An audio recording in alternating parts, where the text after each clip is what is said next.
Hi divas, and welcome to my first ever video, and welcome to my channel.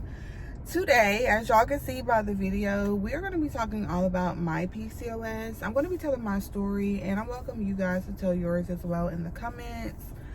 I do want to make a disclaimer and let you guys know that I am in no way a medical doctor or a nurse. I cannot tell y'all what to do with your bodies. I can only tell y'all what I have experienced and what I am currently doing to help myself. I also want to preface this by saying that I am a Christian. I love the Lord, okay? And I have big faith that things can shift and change as long as we believe and that as long as we have faith, okay? Now I also want to let y'all know that I left my notebook at home, so I cannot, like, literally, we're gonna just wing it, okay?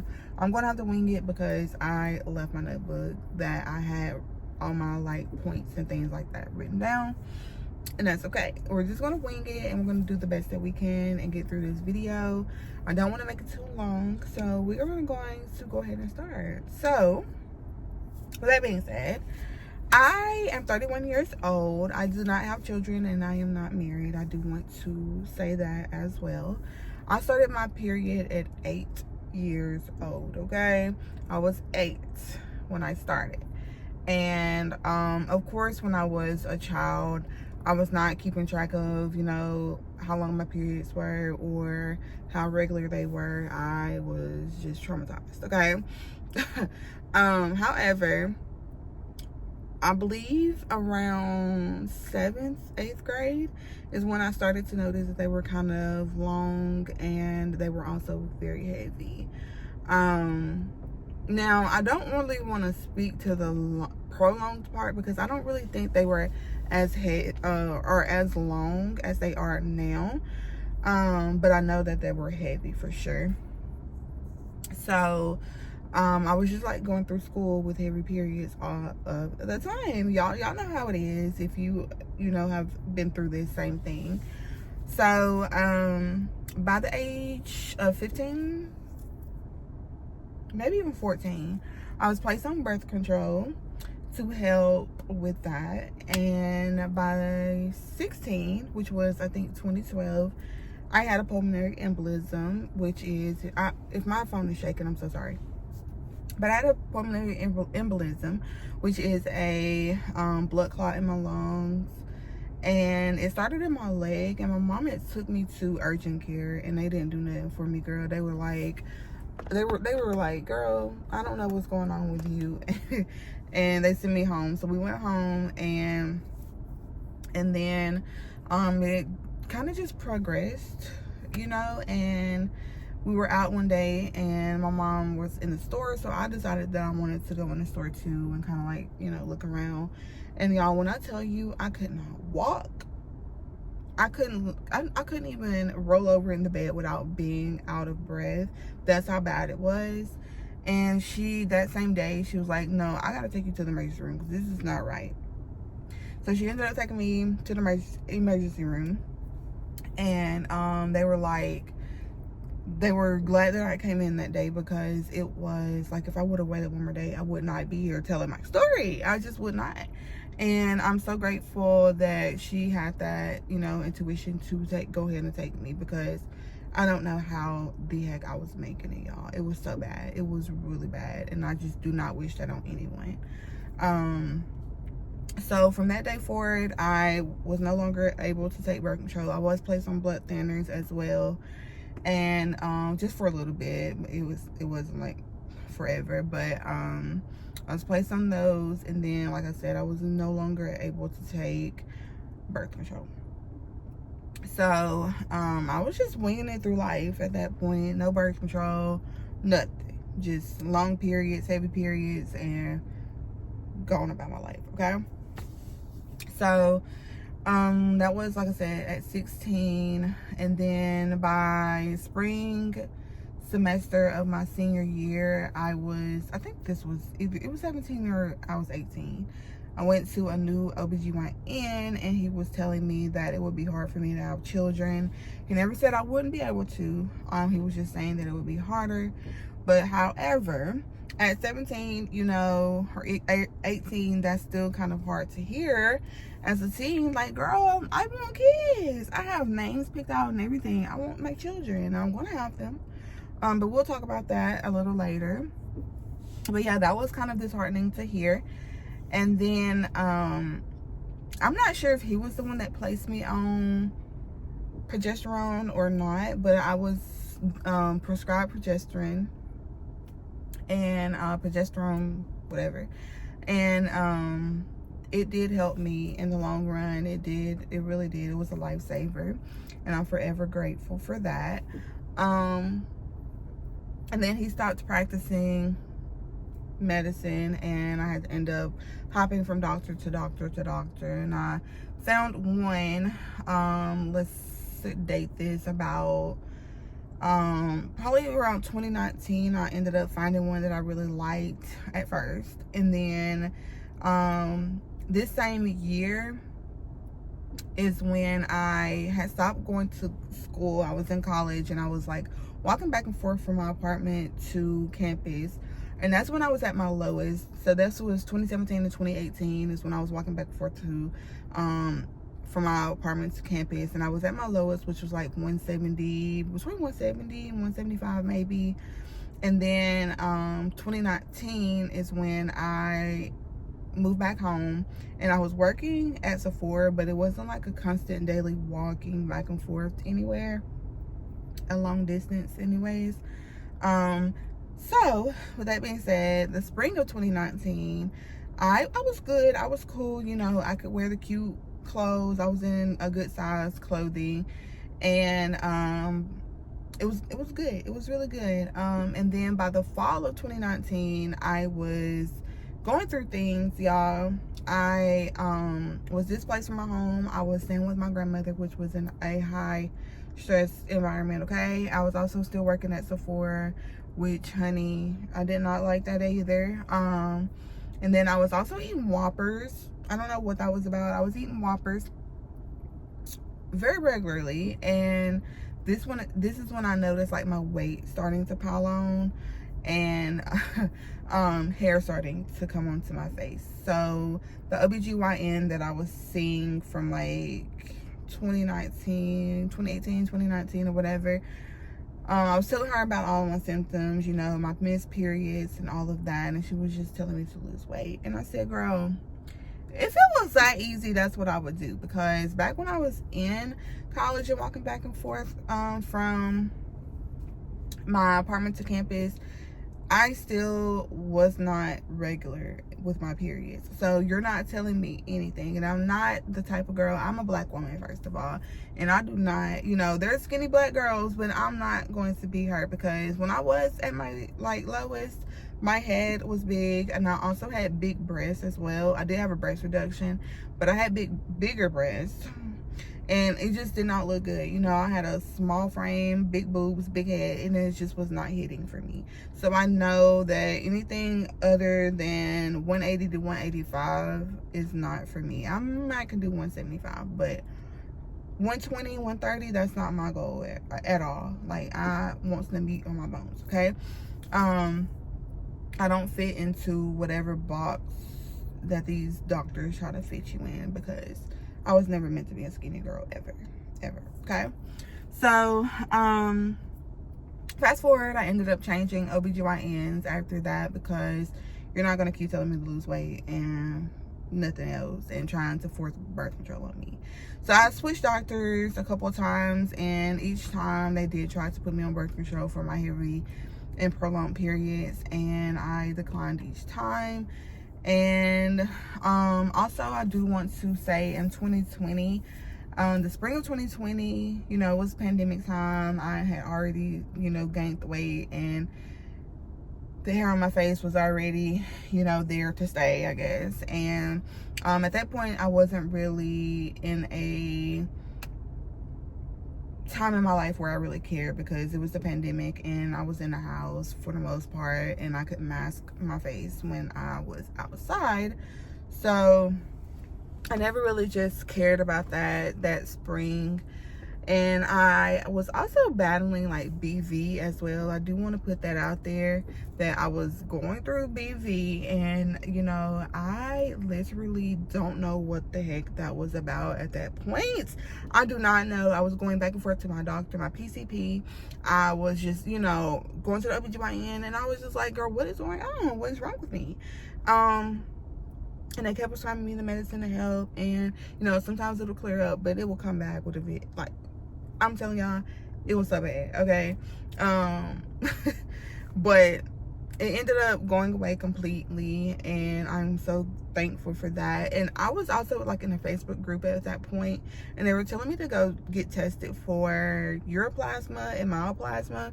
I never went to go get tested for those. However, like I said, it did end up just healing on its own. I don't know what happened, but it just went away, okay? And I'm thankful for that. I do think the medicine kind of helped in a way, in a sense, but I don't know. Medicine and prayer, okay? Anyways, fast forward to fall of 2020, I ended up finding an endocrinologist. This was my first ever endocrinologist, and I think I switched OBGYNs too. Don't really remember, but like I said, I switched so many OBGYNs because I'm not going to keep coming to you and you're not listening to me, okay? But I switched, and or I went to an endocrinologist, and the first one, she was basically like telling me, you know, she was actually, I think she was about to help me, but she was also pregnant, so she went on maternity leave, and it was the same facility, a different doctor. And I was telling her like my symptoms and everything as well, and she was like, girl, are you under high stress because PCOS does not make your hair fall? And that was the last time she seen me, because you're not gonna play in my face too many times. And if you're a doctor, you should know these things, especially, you know, granted, I know you're still, you know, a human, and you don't, you know, you make mistakes sometimes, but come on now. Come on now. I done did so much research on this, and I know that that's what was making my hair come out. So that was the last time I had went to an endocrinologist in 2020, because I don't know, nothing was helping, so I just gave up at that point. And I was like continuing to kind of switch my OBGYNs out because none of them were helping at all either. They were just kind of forcing birth control slammed on me, and I'm at the point where, like, I want children, of course, and I don't want to be taking birth control and not having a period, because that's just like masking the problem, okay? It's masking the problem, and I don't want that for myself.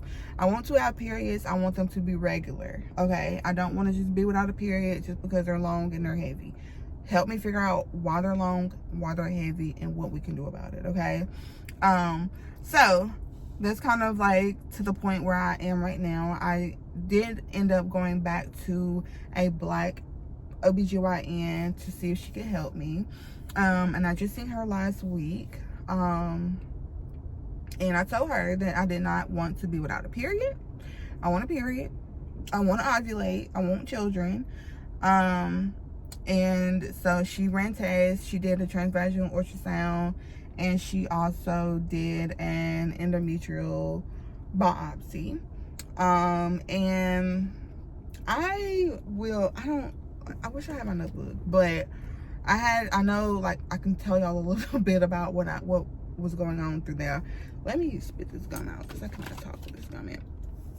But so I did have a 15.8 millimeter endometrial lining, and I had like cystic something. It was like, I don't know. I have to put it on the screen for y'all, because I don't have a notebook, and I really forgot all the medical terms and all of that. But I'll put everything that I want to share here for y'all, so that you'll know what I'm talking about. But this is what I was diagnosed with. She also sent me to hematology, and I got some of the testing back. Of course, like my iron and things like that are very, very low. My ferritin, they're low and everything, but I'm still waiting on tests, of course, to figure out. I think she really wanted to send me there because she wanted to make sure that the birth control is what caused my pulmonary embolism, and I guess that's going to kind of also help her determine what type of hormonal therapy that she can kind of help me with. So yeah, that's where we are right now. And I also want to share that I am also in the process of helping myself naturally where possible. So I have been drinking my raspberry leaf tea. I've also tried shepherd's purse. That's really helpful. Sometimes it's not. Like, I think my body has just gotten used to it. But if you have prolonged periods, if you want to just go the natural route and try shepherd's purse, it's like a little liquid thing, and you just like put it in water or juice or whatever. That's something that you can also try. I always try to tell the girls about that, especially when I'm in the PCOS group on Facebook, like something to try. And then I recently just bought yarrow root, and I cannot stand that, and I quit taking it because the first day I was like, no, it's not going to help me, because I'm not going to take it because it's just not good. And I know, like, I know I'm supposed to just, you know, try things and go through with it, but some things, you know, you can't handle. So I couldn't handle it, okay? And I have my bag of, like, supplements over here that I'm going to share with y'all as well. I don't want this video to be too long, but I'm going to share some of those with y'all in a few. So yeah, I think that's about it with that. I am just like in a state where I want to regulate my periods for the rest of my 30s until at least I have my children, and then we can talk about anything else after that. But there's no way that I am going to be put on birth control to mask a situation, and there's no way that I am going to have a hysterectomy, which a couple of people have recommended me, and I'm like, no. Like, if I have a hysterectomy, that means that the devil won, and we're not doing that, okay? We're not allowing him the victory over here. And there's so many other ways that we can combat this than just going to the extremes, you know? Now, when I have a child or children or whatever, after that, we can talk about a hysterectomy, because what, you know, I ain't gonna need it after that. But, yeah. So, I want to share my supplements with y'all. And I also want to share some scriptures and songs with y'all that are kind of helping me through this as well. Like I said, I forgot my freaking notebook. So, y'all, we're just going to have to kind of wing everything. So, let me share my supplements first. And I want to make another disclaimer that before y'all try any of these things, please do your own research and also consult with your own PCP, your OBGYN, your endocrinologist before taking advice off of social media, and especially from me, because I am in no way a medical doctor, okay? So, I have my sack over here, like a grown old woman, but I was prescribed these iron pills from my PCP because my iron was so low, and it's still low. But this is what she prescribed me, and you pick these up from the pharmacy. But I'm pretty sure any iron can help, because these are really not doing anything for me at this point, not even gonna lie. And then she also prescribed me vitamin D2 to take, because my vitamin D has been so low too. It's just a mess with that. And then I picked up these prenatals because I was seeing the girls say that this had like a lot of stuff in there. Just a multivitamin. But I picked these up to see, but I'm not even gonna lie, I just now started taking these a couple weeks ago. And I also want to let y'all know that I stopped taking all of my medication right now to see if my period can just go off on its own. And I didn't know if any of these things were kind of like making me bleed heavier or more. And then I have the magnesium glycinate, which also helps like with sleeping. And I have always been a night owl, but I'm trying to change my ways from that. And I also have these magnesium, but I'm not going to share them because I kind of switched from these to the ones that say magnesium glycinate. And I also have the Women's Care Ultimate Floras. These are just a probiotic for women. And I really swear by these. They're, I ain't gonna say expensive, but you know, I put my Slind in here, but I'm not taking this, so we're not even gonna worry about that. And then my metformin. Right now I'm on the 500 milligrams just because I am new to taking it. And I am taking these, and I will say that they have helped suppress my eating a lot, my hunger. So I am on that.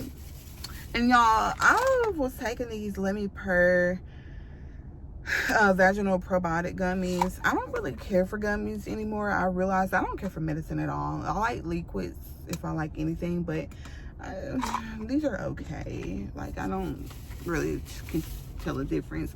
I bought this Theralogix. It has makeup on it, but I bought this Theralogix of Acetol. It's a 40-in-1 inositol blend. I bought these, and it was like a 7-day starter kit, but I never finished them because I was in the middle of taking the Wholesome Story ones, which are these right here. I was taking these. And I'm not even gonna lie, let me tell y'all about these. These at first, I feel like they did help my period regulate, and yeah, it helped it regulate. But I noticed like I was also having bowel issues and constipation issues, and I know this is like a little bit too much information, but that's what this video is for.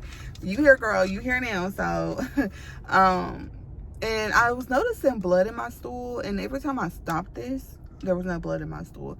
And I googled it, and it was like a very like small thread on Reddit that another 1 or 2 girls was going through the same thing. So I don't know like if inositol is the cause of that, but like I said, when I started it, that's when I noticed. When I stopped, it stopped. However, I've been taking it now, and I don't have that many more to go. And then I'm going to kind of like let these go, and I'm going to try these. The ones, I think a lot of people take these, but I'm going to try these and see how these do with me. I don't like, is there a difference between, I think I need to do my research. I might have to pair them together, because this is Mayo de Cabro inositol, and then this is just, okay, this is inositol too. Okay, I guess y'all, I need to do my research, but I think I'm going to try these instead of going back and ordering another one of these. Let's see what else I got in here. I take my iron as well. I have one more iron left. Well, that's the iron that I was just showing y'all in this little thing. But that's all I have so far that I'm taking. You know, I'm just going with the flow. I do think some of these pills do help, like the magnesium glycinate. It does help me sleep really well.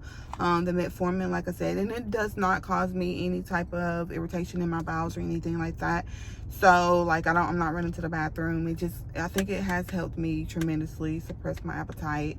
I did not share also, my highest weight was at 225, and the last time I was at the doctor, I weighed at 213. I'm just not happy in my body either, so I have been walking, trying to walk as much as possible. It's just been so hot in Mississippi. I try to walk, and I'm also doing what is it called, electrology for my chin hair every 2 weeks. I just started back being on a regular basis with that. So I really cannot tell y'all how that's helping at all right now. But yeah, so that's where we are in our PCOS, PMOS journey. I also, you know, I feel that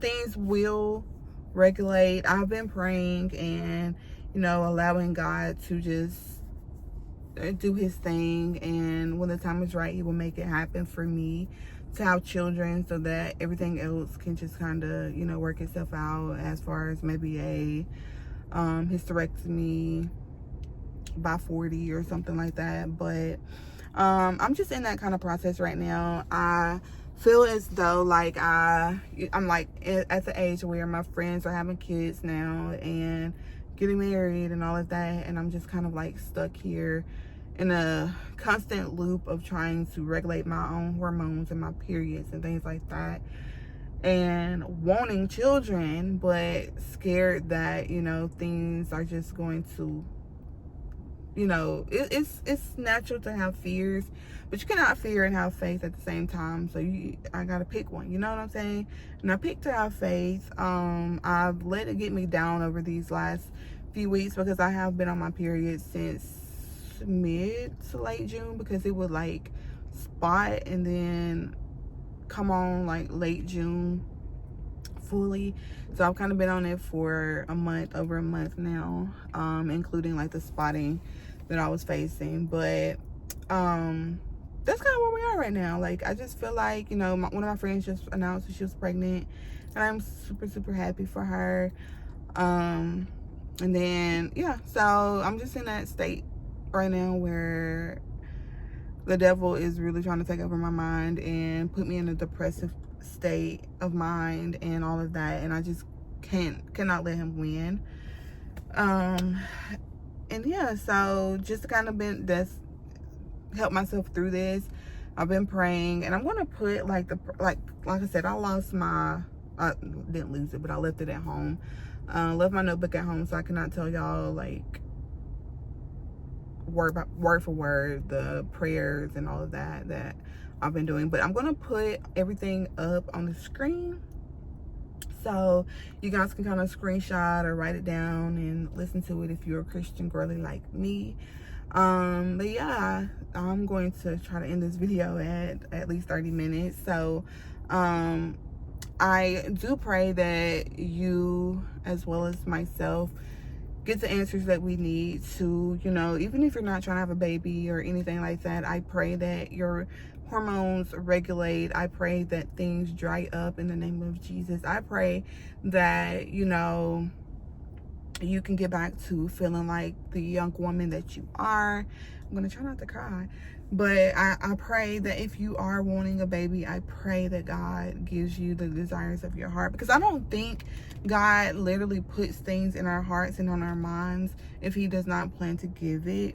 And I would share a dream that I had with you guys in another video. I'll have like a whole follow-up video about this, but I just pray that, you know, these doctors, I'm trying not to cry, y'all, but I pray that these doctors, you know, get the knowledge that's needed to help us through our situations. And you know, if like I said, if you're not planning to have children, I just pray that things help or regulate for you, and that you get the answers that you need. And, you know, the hair, the overgrowth of hair, the heavy long periods, I pray that things start to look up for us, because nobody understands like this situation, when, especially when, like, growing up, you know, I never thought that I would, you know, have this type of thing going on in my life. But I think things will eventually start to turn around for us. Like I said, I'm going to put up everything that I like, the songs, the prayers, and all of that on the screen. I'm trying to hurry up because I have a minute. And yeah, so if y'all are going through anything like this, please in the comments, you know, this is a free, open comment section, open community space, and all of that, and I want to hear from you guys too. Nothing is off limits, baby. Nothing triggers me, okay? So if you're easily triggered, this is not the video for you. But yeah, that's all I'm going to say. I'll create like a little Google Docs with all the information, that like the songs, prayers, and scriptures and all of that. If you want to just go on there, girl, you can. We all need it, okay? But yeah, I love you, Diva. There's nothing you can do about it, and I'll talk to y'all later. Bye.